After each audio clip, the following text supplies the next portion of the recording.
Paljon puhutaan markkinoiden näkymättömästä kädestä tämmöisten kilpailukykyisimpien ratkaisujen takaajana, että jyvät seulotaan akanoista.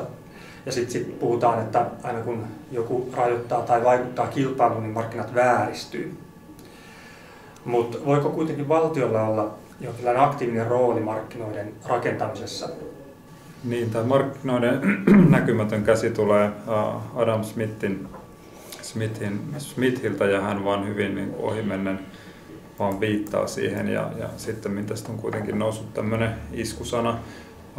On hyvin vaikea nähdä, että miten mitkään markkinat vois toimia ilman valtion aktiivista roolia tavalla tai toisella, lähtien jo ihan siitä, että miten me synnytetään sellainen tilanne, että on toisaalta työvoimaa, joka pystyy tekemään niitä töitä, mitä markkinoiden toiminta vaatii, ja toisaalta on kuluttajia, jotka pystyy ostamaan niitä tuotteita, joita markkinoilla tuotetaan. Ja jos valtio ei ole mukana molemmissa näistä toiminnoista, niin vaikea nähdä, että miten markkinat ylipäätään vois toimia. Useimmiten kun tämmöisestä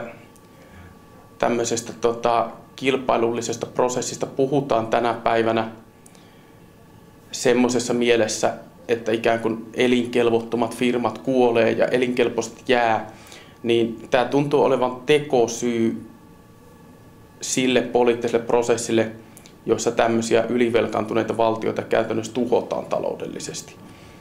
Et kun esimerkiksi Kreikassa pakotetaan päälle semmoisia leikkauksia, jotka paitsi niin tuhoaa tuotannollisen kapasiteetin siellä, niin tuhoaa myös valtion talouden entistä pahemmin sen sijaan, että valtio pystyisi maksamaan velkoja. Niin totta kai tähän nyt tarvitaan jotain oikeuttavaa teoriaa ympärille. Se oikeuttava teoria tulee usein tämmöisestä luovan tuhon teoriasta, jos se ei tule tämmöisestä budjettikuriteoriasta. Aika usein julkisessa keskustelussa, etenkin viime aikoina, niin valtiot samastetaan usein kotitalouksiin, että ajatellaan, että Kreikka on vaikka ongelmissa ja nyt Kreikan täytyy vain säästää niin paljon, että se pääsee pois siitä ahdingostaan. Kun toisaalta tilanne on taas se, että markkinat synnyttää aina epäonnistumisia tietyin väliajoin ja ne voi olla suurempia tai ne voi olla pienempiä ne epäonnistumiset. Ja tämmöiset vuoden 2008 kriisi ja monet muut talouskriisit, velkakriisit johtaa helposti sellaiseen tilanteeseen, jossa iso osa siitä potentiaalista, mitä jonkun tietyn maan sisällä voisi taloudessa olla, niin jää hyödyntämättä. Ja silloin säästäminen johtaa helposti siihen, että yhä suurempi osa siitä potentiaalista jää hyödyntämättä. Ja tässä usein unohtuu talouskeskustelussa se asia, että monesti voi olla hyvin järkevää kuluttaa, elvyttää siinä tilanteessa, kun tätä potentiaalia on käyttämättä, jotta voidaan luoda sitä talouskasvua myöhemmin. Tämän markkinoiden rajoittamisen ja rajoittamattomuuden lisäksi toinen suuri talouspoliittinen keskustelu käydään tällä hetkellä siitä, että onko EU hyvä vai paha. Ja onko se nyt sitten vienyt Suomelta mahdollisuuden tehdä itsenäistä talouspolitiikkaa tai sitten voisiko EU:ssa tehdä jollain lailla itsenäistä uutta talouspolitiikkaa. Miten te näette tämän problematiikan noin yleisesti?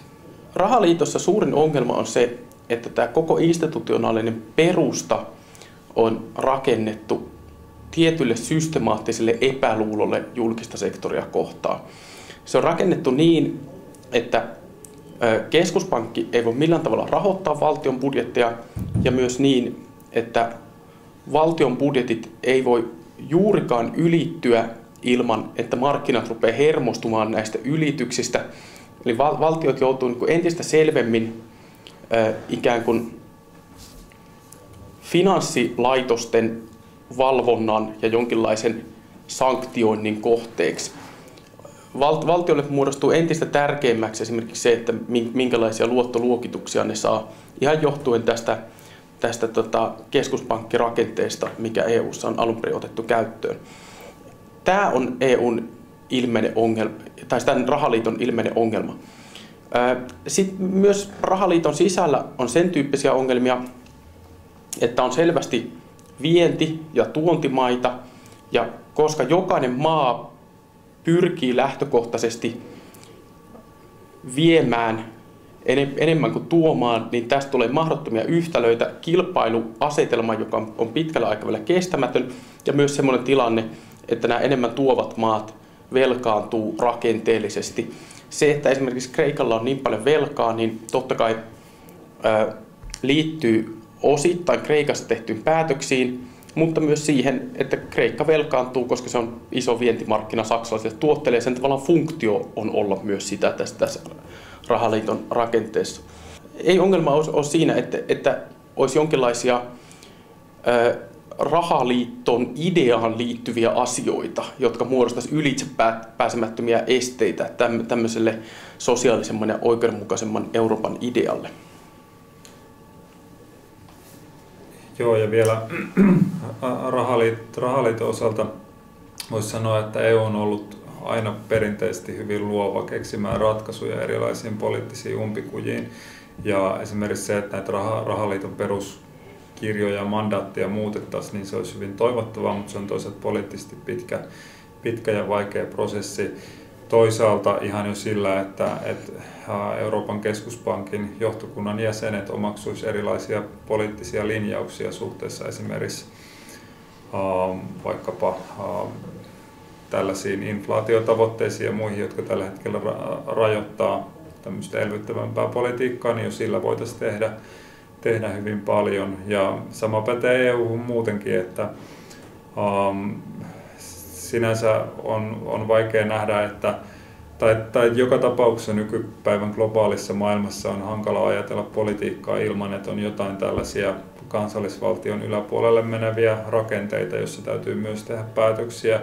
Ja kun tällainen tarve on olemassa, niin on järkevää, että ne järjestöt, joissa sitä tehdään, on mahdollisimman demokraattisia ja takaa mahdollisimman hyvin sen, että kansalaisten ääni myös joten kanavoituu niihin, ja siinä mielessä EU on ihan järkevä projekti.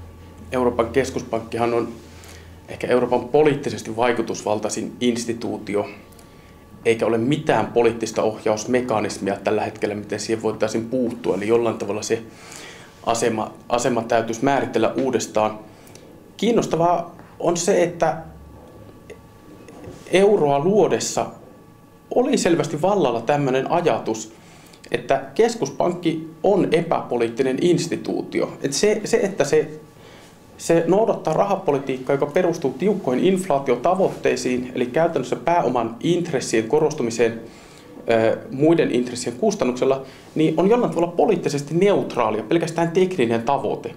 Ja on jo tavallaan niin kuin suuri askel, että enemmän tai vähemmän kaikki poliitikot Euroopassa joutuu tänä päivänä myöntämään tämän niin kuin rahapolitiikan poliittisen luonteen, sen, että Euroopan keskuspankki on pohjimmiltaan poliittinen instituutio, niin silloin meillä on sentään jonkinlaista tämmöistä keskustelupohjaa, että me voidaan haastaa tämmöisiä ideoita, eikä niitä esitetä pelkästään ikään kuin teknisinä tai neutraaleina.